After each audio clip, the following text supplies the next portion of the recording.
I am the Whistler, and I know many things, for I walk by night. I know many strange tales hidden in the hearts of men and women who have stepped into the shadows.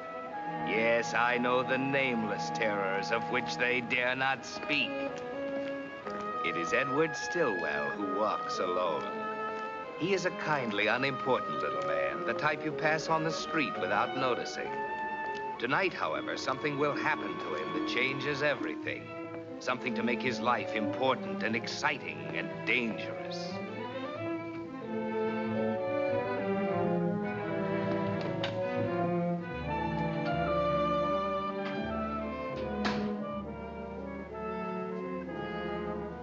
Mr. Stillwell? Yes, ma'am. I have an appointment to see Mr. Gale. Yes, I know. Mr. Stillwell's here. Send him in. Go right in. Thank you.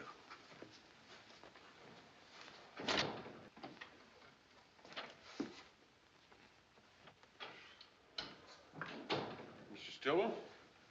Yes, sir. Come in, sir. Come in. I want to thank you for staying in so late to see me. Don't mention. Sit down. Thank you. Well, what can I do for you?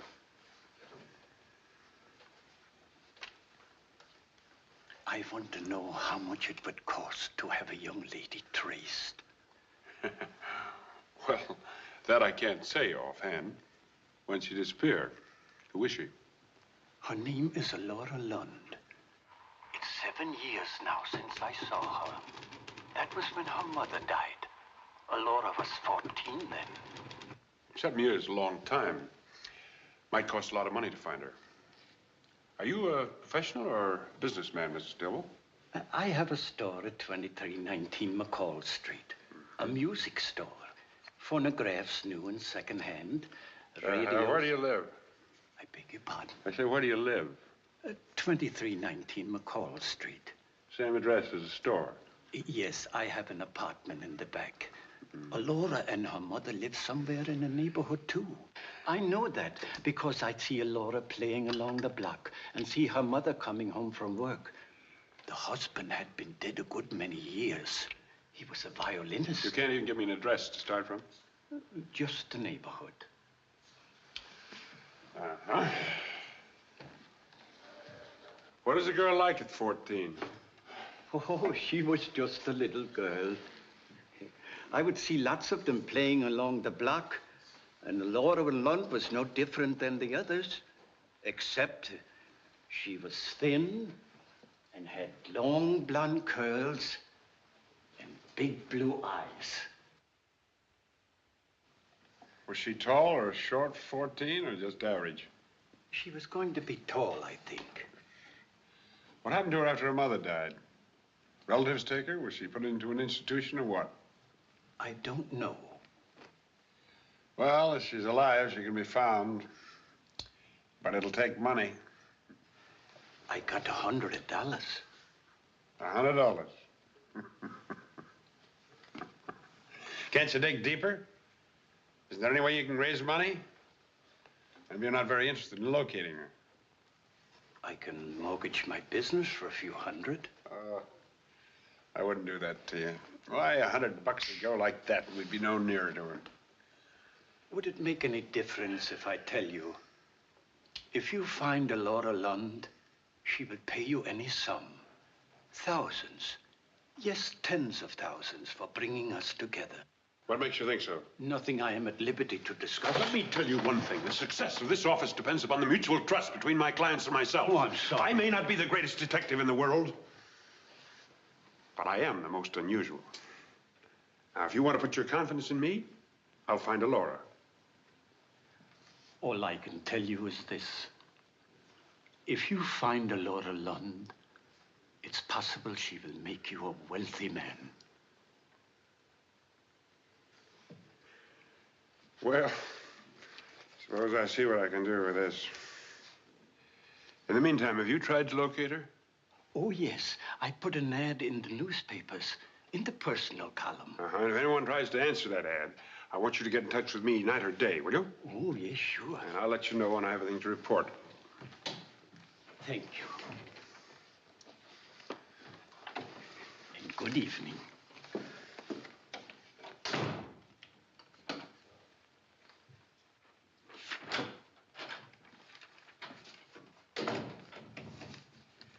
You want me to save this? Yes, certainly. Open a file for Mr. Stillwell.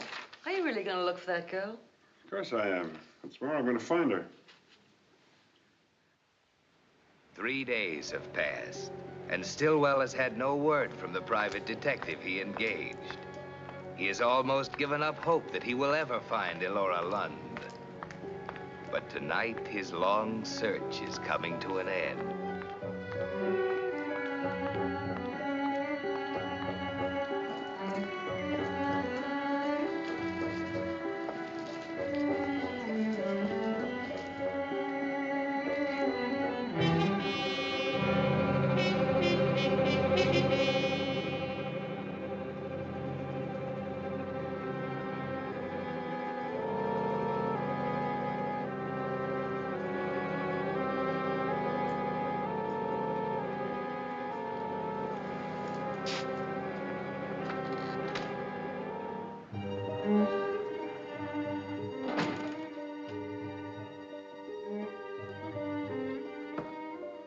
Mr. Stillwell.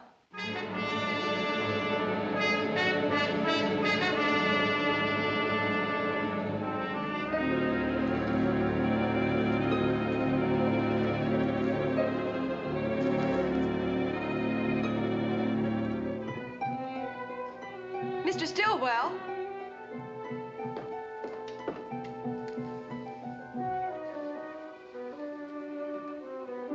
Mr. Stillwell.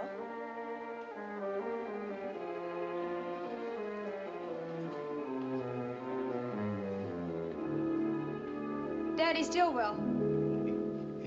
How are you? What can I do for you? Oh, it's a miracle that I ever knew you were looking for me. I'd been away, but a girl I went to school with sent me a clipping. Elora? Elora Lund. My, how you've grown.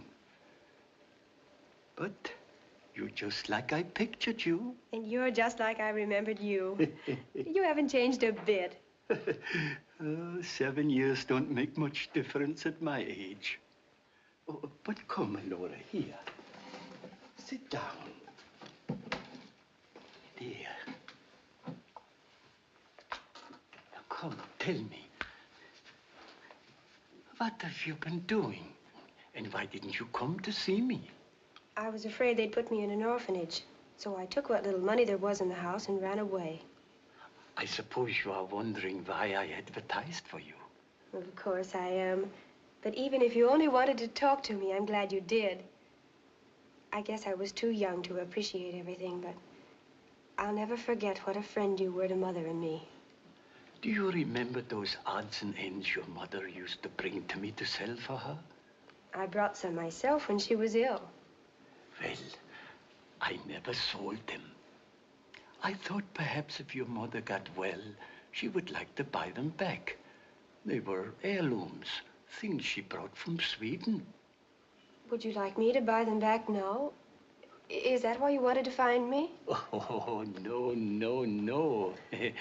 My dear, I wanted to tell you, you are a rich young woman. Among those odds and ends, I found a treasure that's worth a fortune. What is it? All in good time, Elora, all in good time. But I must go out for a minute or two. But you can wait right here. I engaged a detective to try and find you, my dear. And I told him I'd let him know the minute you answered my advertisement. I'll be back in a minute or two.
Mr. Gale?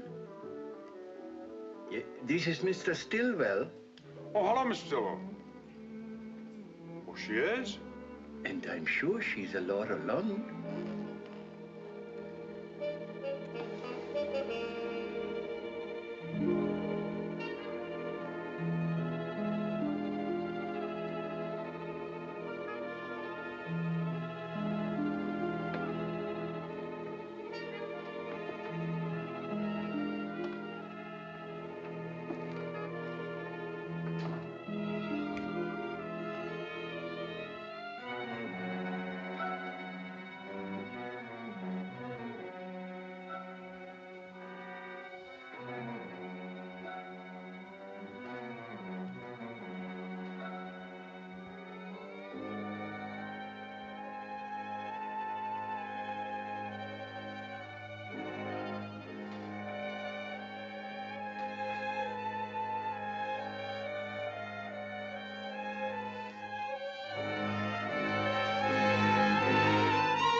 Laura? Laura! Oh, Mr. Stillwell, I was frightened. I thought I heard somebody in the store. Oh, nobody would come at this hour. I got something to show you while we're waiting for Mr. Gale. See, it's a newspaper clipping. I thought of you the minute I read it. Oh, here it is. Read it, Laura, and you will understand why I said you're a rich young woman.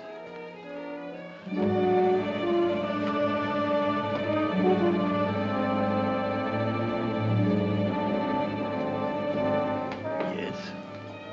What can I do for you?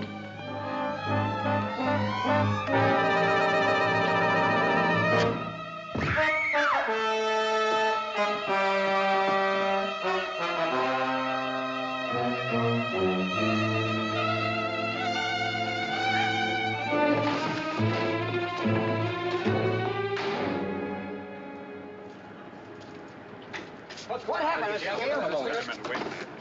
The owner of this store, Edward Stillwell, was murdered. Who discovered the body? I did. What, again? Now, this Stillwell's been running ads in the newspaper trying to locate a Miss Laura Lund. Yeah? Tonight he phoned me and said she was in the store. When I got here, he was dead and she had gone. No. Give us a break. Well, Give wait us a minute, break. will Now, you? wait a minute. The most significant feature of this whole thing is that this girl is not a Laura Lund. Well, who is she? She's an imposter. You can print that if you want to. Put it on the air. Where's the nearest phone? Right up the head of the stairs, first landing. Thank you, Mr. Gale. Thank you very much. Thank you. Now, wait a minute. Will you? All right, get along.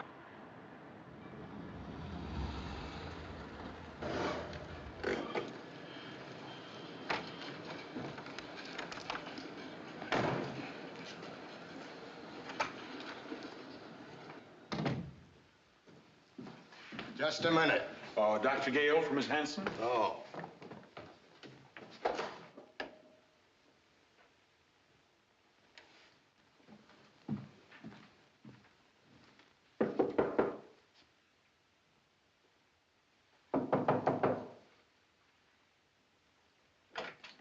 You dirty rat.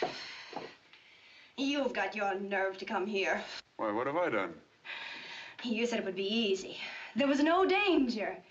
You put me on a swell spot. I got you off that spot, too, didn't I? Oh, you did. How? Open the door, Frida. Let me in. Now, Frida.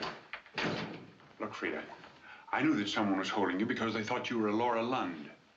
I told the reporters that you weren't, and they broadcast it. Who killed the old man? I was tied up and gagged, and I thought I was going to get the knife like Stillwell. You were going to protect me, remember? How was I to know that he was going to be murdered? Did you kill him, Frida?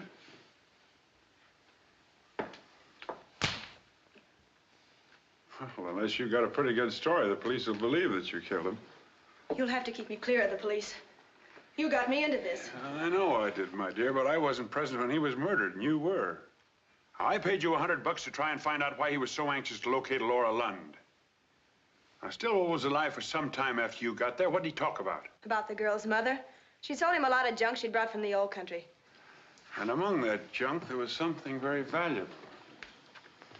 Mm-hmm. What was it? He wouldn't say. Oh, come on now, Frida. I coached you well for the part of Laura. He was absolutely convinced that you were on the level. Maybe, but he wouldn't tell me anything until you got there. What'd you do when he went out to phone me? Nothing. What'd you talk about when he came back? I was telling him I thought I'd heard somebody in the store, when all of a sudden a door behind him opened and a guy walked into the room. Had you ever seen that guy before? No. Was he carrying anything? No. I'll answer it. Oh, good evening, Mr. Summers. I've had complaints about noise in this apartment. Mr. Gale, this is Mr. Summers, the manager. You'll have to leave immediately. We can't have loud talking at this time of night. People have to sleep. I can explain, Mr. Summers. I'm sorry. You'll have to leave. Good night. You'd better go, Don. Now, just a minute. Just a minute. Are you sure that tough guy didn't take anything with him? Yes, he took me. And it was Laura Lund that he wanted. He let you go when the broadcast announced that the girl in the store was a phony. Where'd he take you? I don't know. I was blindfolded. When he stopped the car, he untied me and walked me into a building. Anybody else there? I didn't hear anybody, but I heard a radio. Sometime in the night, I heard a news broadcast. Get yourself fixed up. We're going places. Where are we going? I'll find this tough guy and toss him to the police. And we're just going to drive round and round until we run into him. No, you're going to show me where he took you. All right. Go down and wait for me in your car.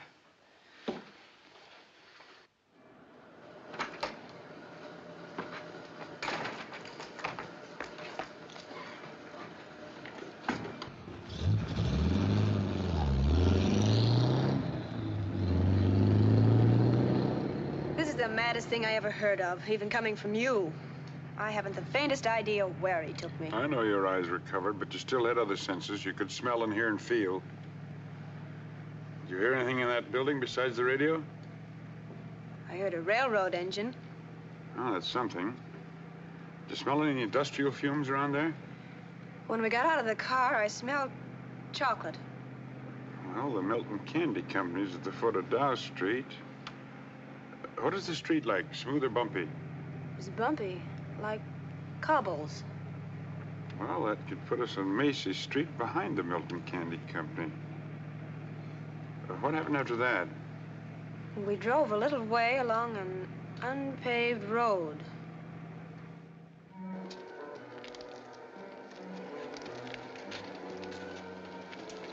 Don, I'm frightened. Let's get out of here. When you got out of that car, did you step on cement or grass? Felt like gravel. Then it went out onto a boardwalk. And finally, 3 steps up into the house. Don, look.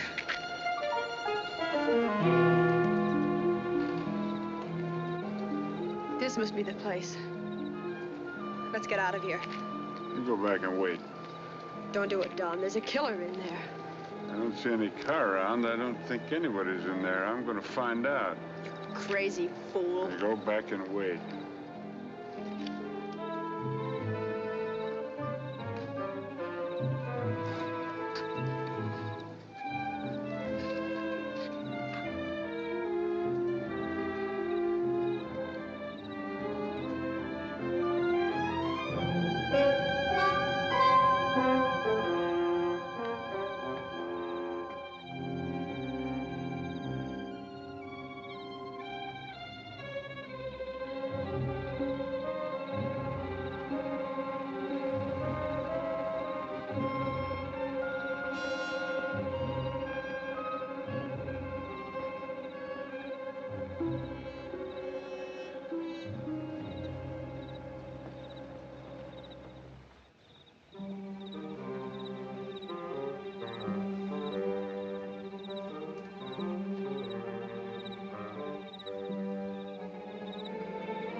There's one of them.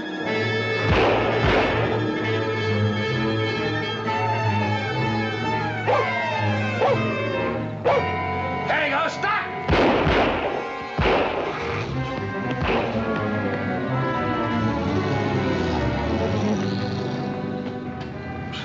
Who were they? Well, I think it's the police, but I didn't stop to look at their shields. Well, I guess Stillwell's murderer's dead. Do you want to drive? Well, you're doing all right.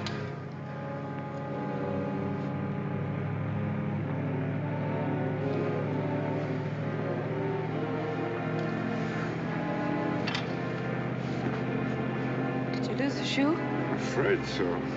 Where did they find it? Well, maybe we better go back and look for it. Let's keep on going.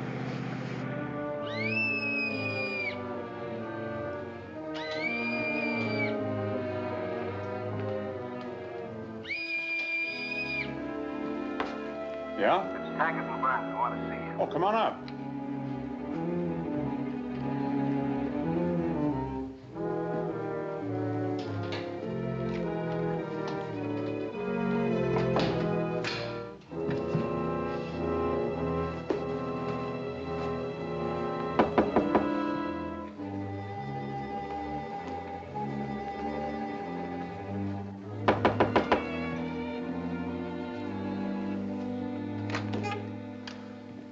Hello, Gail. Hiya. Oh, forgive us for keeping you up. Well, it's all right. How you getting on with the Stillwell case? We got his murderer. It was Harry Pontus. He was killed resisting arrest. Well, it's fast work. As you understand, I said the murderer was Harry Pontus. Well, am I supposed to know him? Every dick in the country knows him. He's pulled murders, stick-ups, and burglaries. A very mean man with a knife. He grew up here, but he never pulled any jobs in town. Well, he probably didn't want to embarrass his folks. We found a trick knife in his bedroom. He hadn't even bothered to wash the blood off.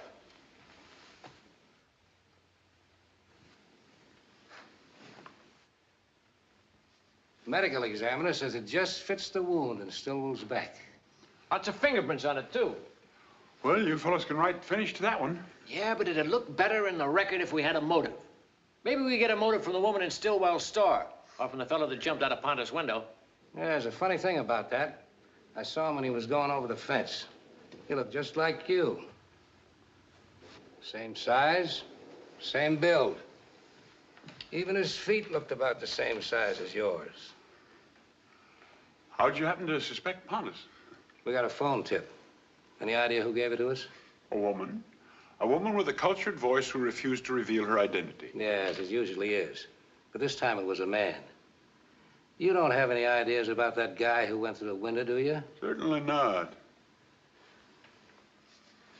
Don't bother to hide that. Here's a mate to it. Thanks. Thanks for bringing it back. All right. I got the same tip you did. And I thought I'd follow it through before bothering you. I found that trick knife in Pontus's pocket. Before I could do anything about it, you fellas started hammering on the doors. What else did you find in his pockets? Only the stuff you found there. What did you do with the diamonds that Pontus took out of the music box? Diamonds? Yes, diamonds, emeralds, whatever it was Pontus found in the music box. I don't know anything about a music box. For your private information, there was one in Pontus's bedroom closet. He'd taken it apart, apparently looking for something that was hidden there. How big was it? Oh, about 6 inches in height, 7 or 8 inches in diameter. Not big enough to hold much cash, but a lot of uncut stones could have been hidden in it. I doubt it. You mean Pontus made a mistake? Something like that. Case doesn't wash up that easy. You trip over loose ends wherever you turn. For instance, who was the girl in Stillwell's store? And where is she? That is confusing, isn't it? Well, you were quick enough to tell the reporters it wasn't the real Laura Lund. How'd you know that? I told you, I talked to Stillwell over the phone about her. Who was Laura London? Why did Stillwell want her? If I only knew the answer to that one. We're gonna know it before we leave here. Are you implying that I know more than I'm telling you? We're also implying you're going over for housebreaking. Oh, you can't be serious. You think not? Maybe you didn't, maybe you didn't know about the music box. But you broke into Pontus's house. That's enough to send you over. Now, who is Laura Lund? Who is Laura Lund? Now, Taggart, take it easy. Even a murderer's got his rights. Remember, we knocked before we came in here. I've told you all I know. If you insist on making yourselves ridiculous by accusing me of housebreaking, then I'm your prisoner. And name the woman who was with Stillwell, and we'll forget the housebreaking for the time being. Hello. Yes, this is Don Gale. Well, come right over here. It's important. Hello. Hello! Who is she? Well, you took the call. Who is that woman? I don't know. You've been teetering on the edge of the law for years. Get dressed.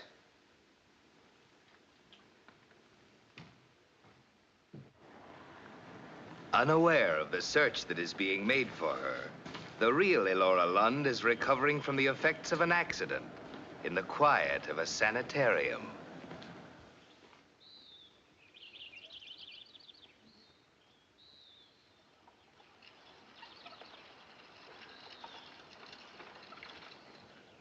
Elora?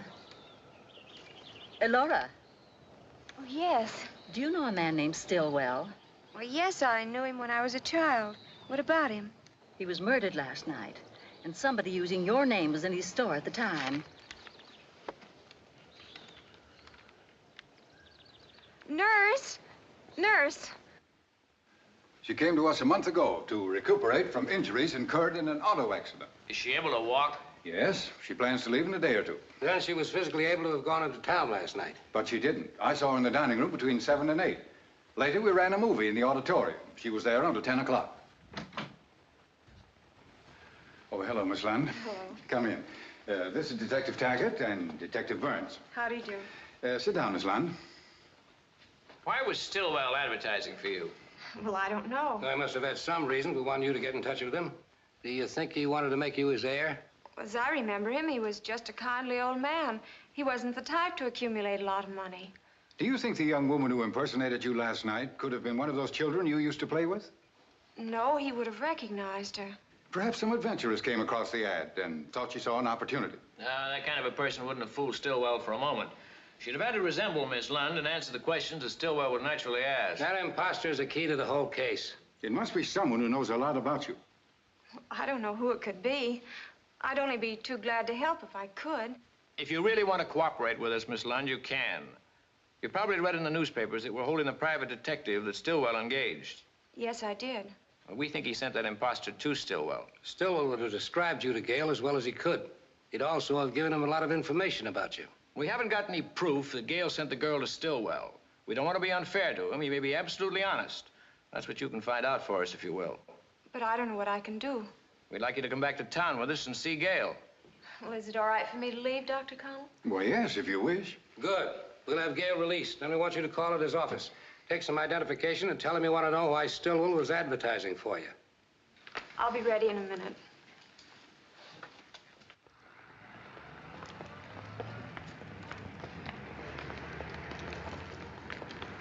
Well, now you know what the inside of a jail looks like. We're going to be nice to you. We're going to let you play around in the free, fresh air. But only for a few hours. Then we're going to bring you back in and put the formal charge against you. Unless you bring in the girl. What girl? The one you sent up to Stillwell. If I'd sent one up, wouldn't I be a sucker to tell you?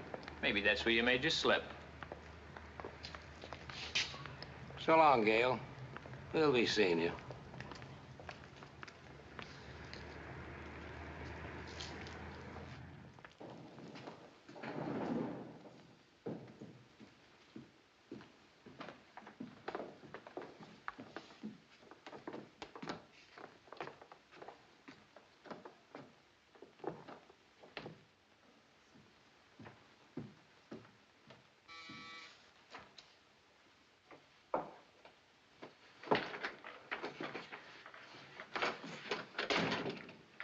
I thought you were... In jail?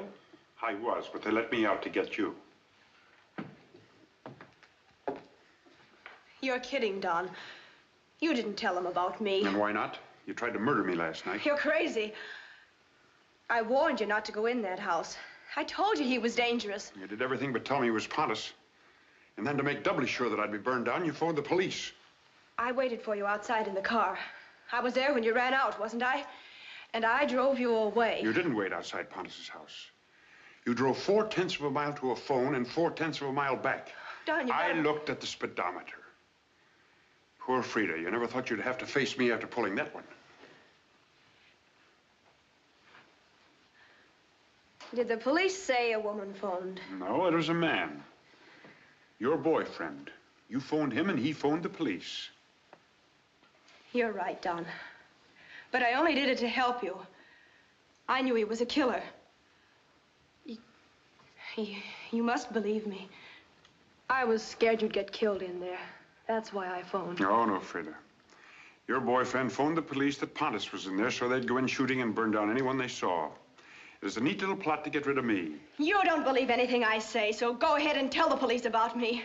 They won't do much to me, and it will cost you your license. It's not as simple as that. You and I have a lot to settle first. You're right.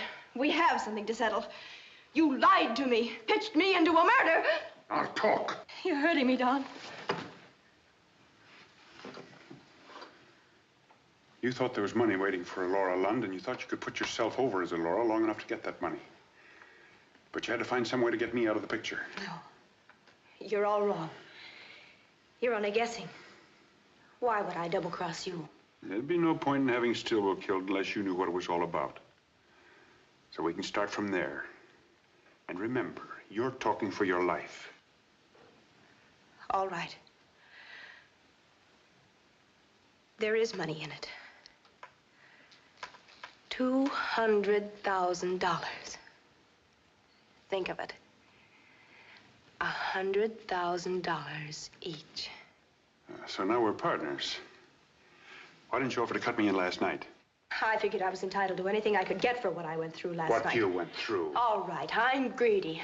Pontos was working with me. But what about you? You're only sore because you wanted to grab it all for yourself. What was it Stillwell had that was worth $200,000, and where is it? The police followed you here. Answer it.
Frida. Frida.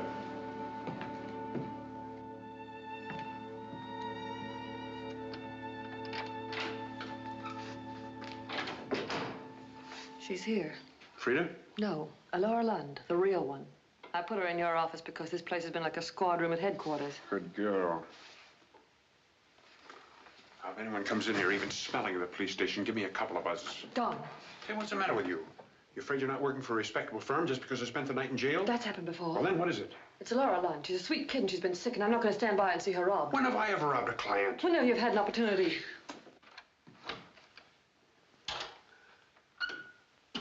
Good afternoon, Miss Lund. I'm Mr. Gale. Oh, please don't stand out. I suppose you read in the newspapers that Mr. Stillwell engaged me to try and locate you? Well, I've been in a sanitarium recovering from an accident. Oh, I'm so sorry. Well, now that you're here, it should be comparatively simple to get whatever it was Mr. Stillwell wanted you to have. I don't think I understand.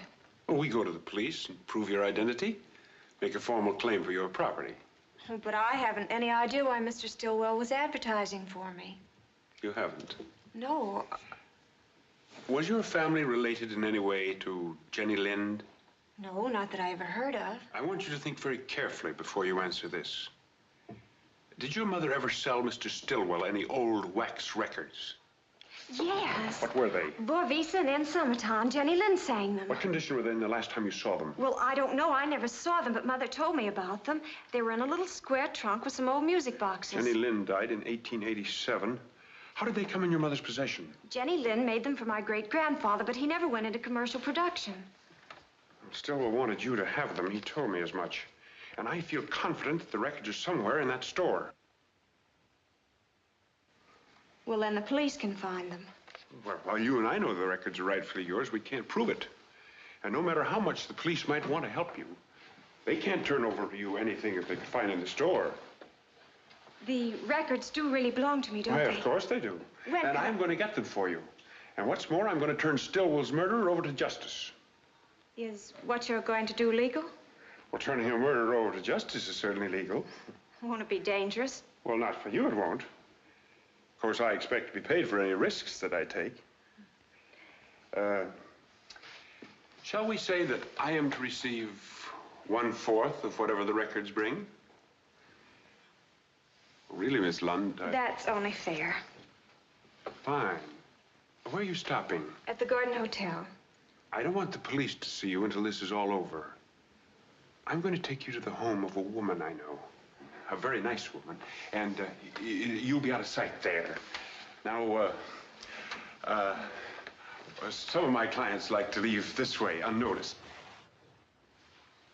If you don't mind, I prefer to go out the way I came in. Well, when we're playing for big stakes, we can't afford to be squeamish, can we? Look, if you have any confidence in me, maybe we better turn the whole thing over to the police. Well, it isn't exactly that. It's just that the confidence seems to be all on one side. For instance, you haven't yet told me about the girl you sent to Mr. Stillwell to impersonate me. Oh, that? Well, Stillwell wanted me to undertake the job of locating you without pay. I had to find out what it was all about, didn't I? I see. What was her name? Well, just a girl that works for me occasionally. I'll tell you all about it later. Come on.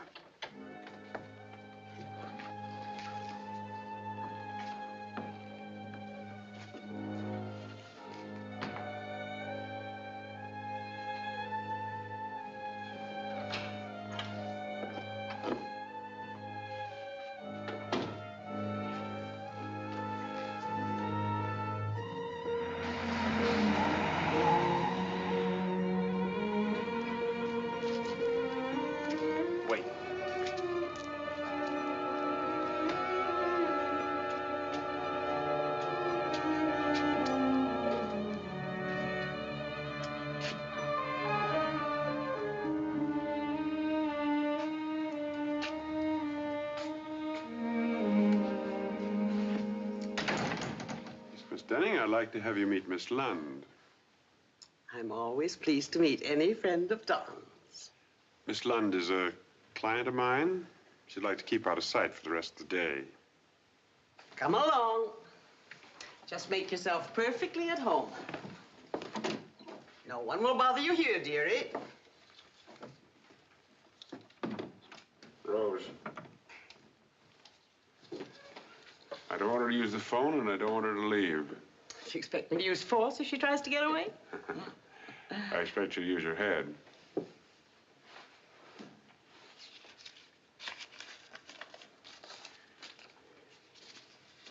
Don. If I'm not back by 2 a.m., let her do whatever she wants to.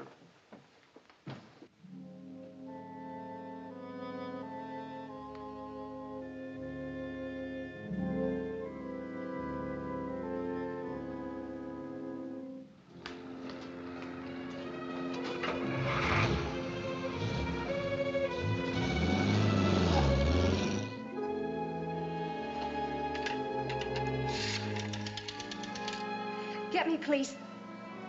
Operator. Hello? Operator. So sorry, dearie. The phone's out of order.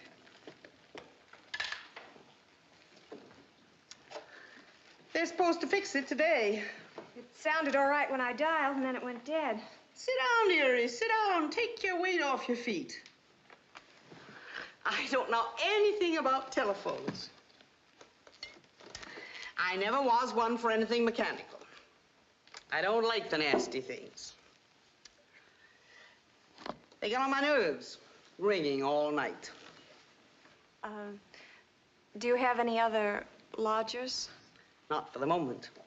It's easier and more profitable to have only occasional guests, like yourself.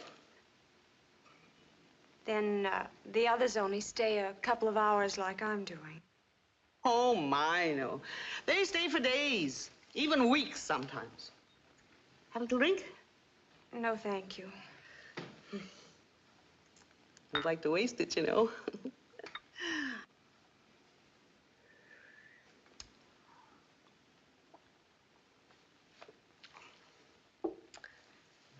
Now, don't you get thinking there's anything wrong. I have connections with private detectives and lawyers. Sometimes it's witnesses they have to keep undercover. Sometimes it's clients who want to avoid process service.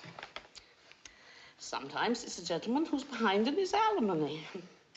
They're all perfectly nice people.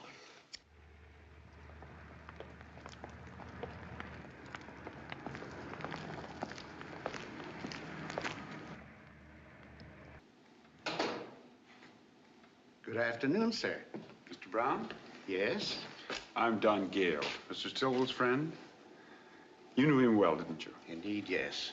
I was perhaps his closest friend. Well, that's what he led me to believe. And he told me that if anything should ever happen to him before I was able to locate Laura, that I was to get in touch with you, that you'd help me in any way that you can. Naturally. You see, I knew Laura, too. Well, then you want to see Laura get what's rightfully hers, and you want to see his murderers brought to justice. Of course. You see, the police seem to be absolutely at a loss. In fact, I don't think anything will ever be done if it's left to them. I know who the murderers are. Could we talk privately in your office? Oh, certainly, Mr. Gale. Right this way. Oh, shall I? Her name is Frida Hansen. She didn't leave her apartment all day, and the manager came up to see if she was all right.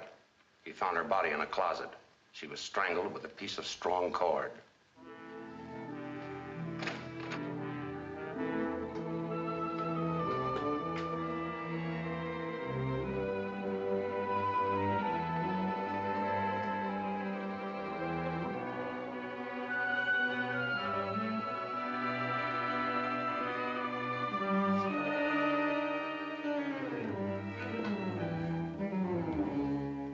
Put the body on the couch. Why, the manager. When he found her in the closet, he untied this rope from around her throat and carried her in here to revive her.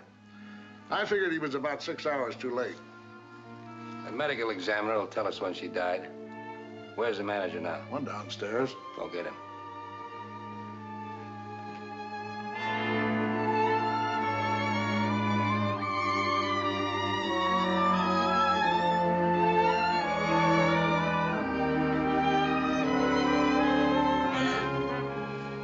Dearie.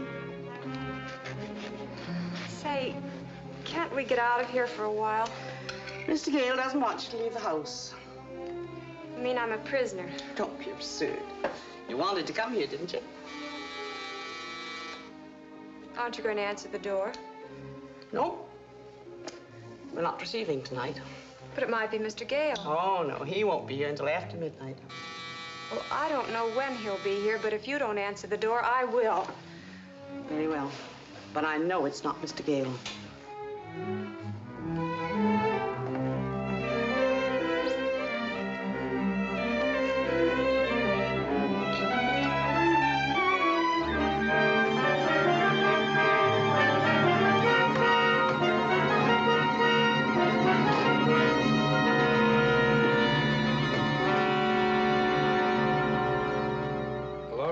Born August 18th, 1924, General Hospital, parents Mr. and Mrs. Get the idea? That's the kind of information you'd pass out to anyone going out to do a little job of impersonation. Here's the manager now. Send him in.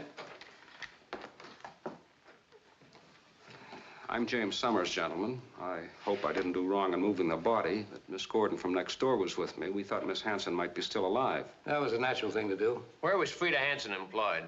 I don't know. She was a photographic model, I've heard. I guess Miss Gordon would know more about it than anybody. Will you ask Miss Gordon to see us in the lobby in a few minutes? I'd be glad to. Henry? Yes, sir? Go over to my office and get a photograph of Don Gale. You'll find a couple on my desk. Yes, sir.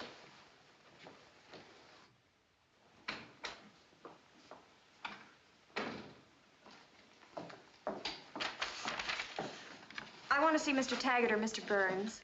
I'm Laura Lund. Did you just leave Don Gale, Miss Lund? No, I didn't. Henry. Yes, sir. This is Miss Lund. This officer will take you to them. They'll want to see you right away. Thank you. This way, miss. Did you see the man I just described come in here? Yes, he walked right on past the desk without announcing himself. Mr. Summers saw him, too. How long before he came down again?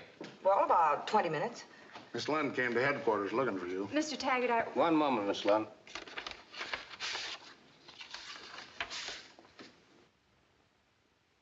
Yes, that's him. Now, look carefully and take your time. Your identification will hang that man. So what? He killed Frida, didn't he? And so Gale is charged with the cowardly murder of a woman. The police have a strong motive. They have proof of his opportunity. They have incontrovertible evidence that he was in Frida's apartment at the time she was killed. In fact, they have everything. Except Don Gale.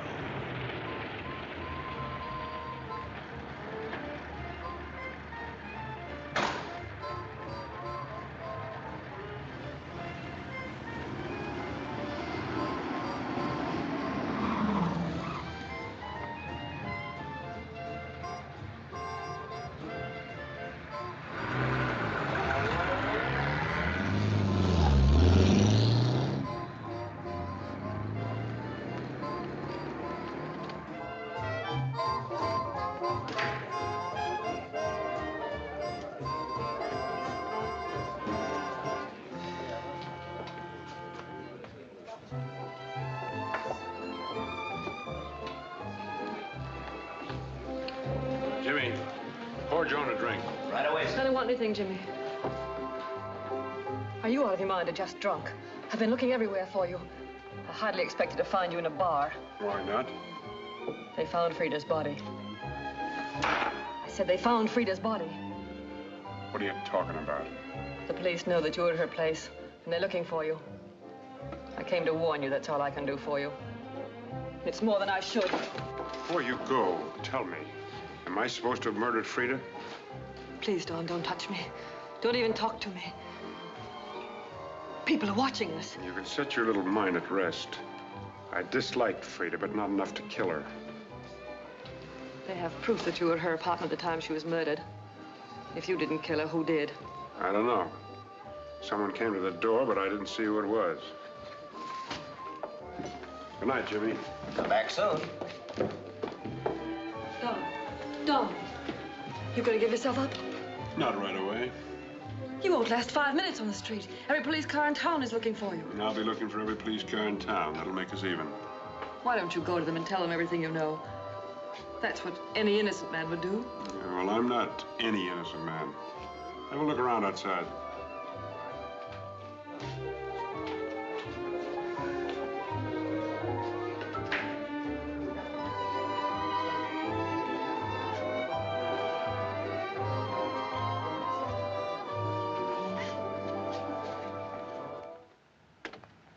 Don, what are you gonna do? I'm going to Stillwell's, and I'm going to get a couple of Jenny Lind records that are worth $200,000. The man who killed Frida knows about them, too. I hope to meet him there. And then you're gonna give Laura Lund the records and hand the murderer over to the police. Is that it? That's the plot. I don't believe it. If that were true, you'd go to the police right now. Well, have it your way. I'm going to get those records and head for the border. If I thought you really meant that, I'd go straight to headquarters and tell Taggart and Burns. Do what you like.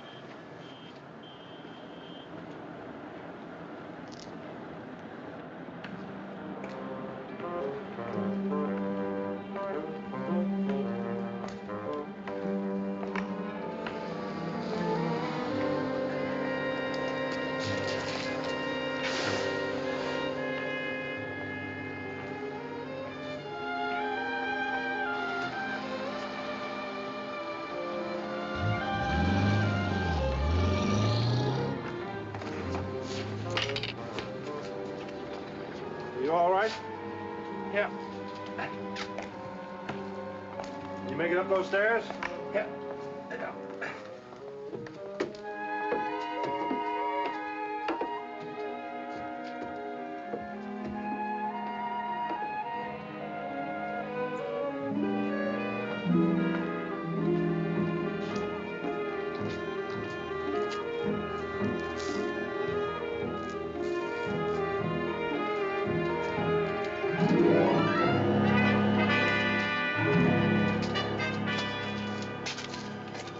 Gail's secretary.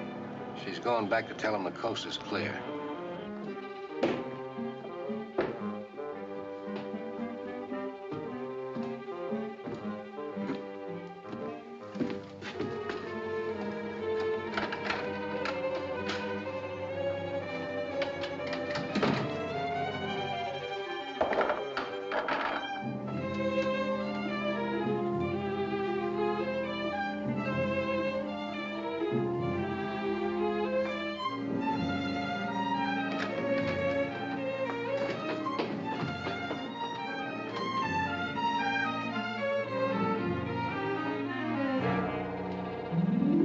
Look out.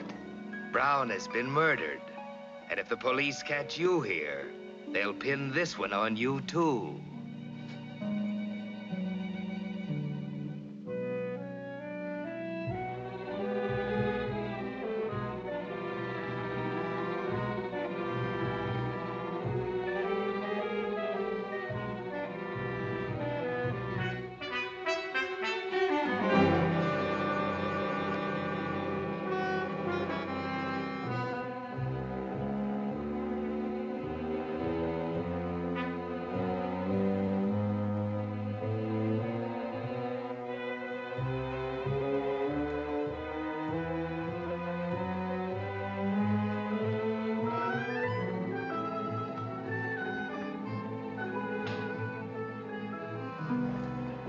I'm for calling it quits.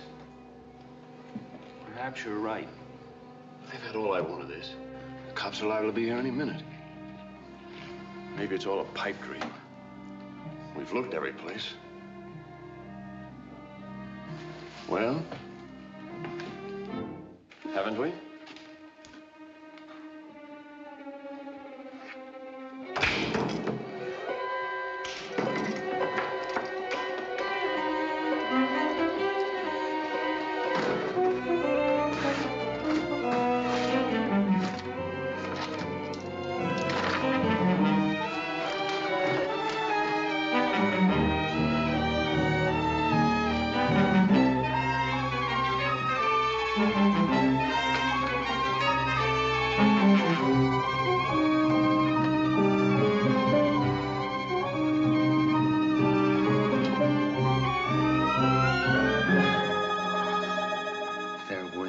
$100,000 apiece. Look it. I can't read the rest of it, but I can read Jenny Lind.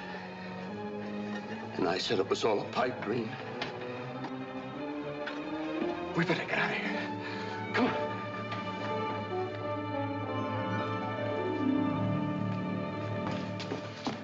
You kindly put those records on the floor, Mr. Summers.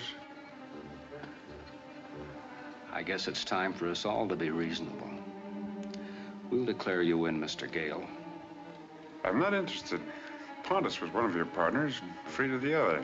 Frida can thank you for what she got. You were going to turn her over to the police. I'm going to turn you over. Your friend here and the records. You were kidding. You wouldn't throw a fortune like this away. Oh, but I would. Somebody's going to hang for Frida and Stillwell. If it isn't you, I'm very much afraid it might be me.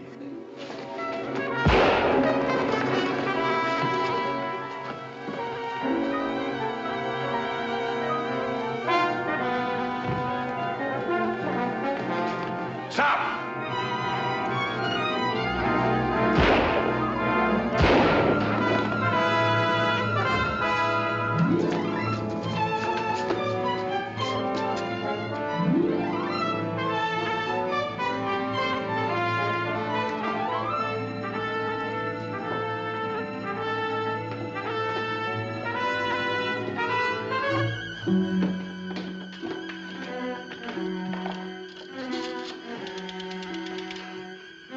headquarters.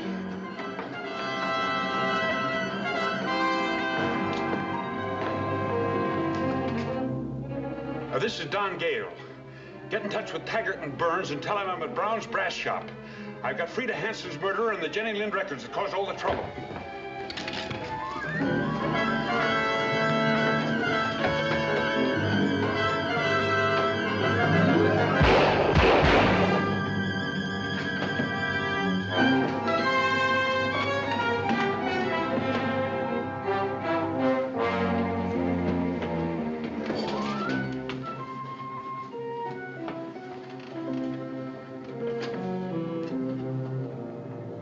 Too bad.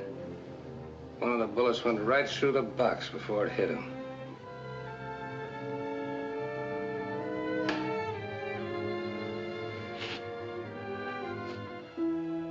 And so, after long years of balancing precariously on the borderline of the law, Don Gale was trying at the end to do the right thing. But he made one fatal mistake. Thinking that one of the killers had come back to attack him, he fired blindly.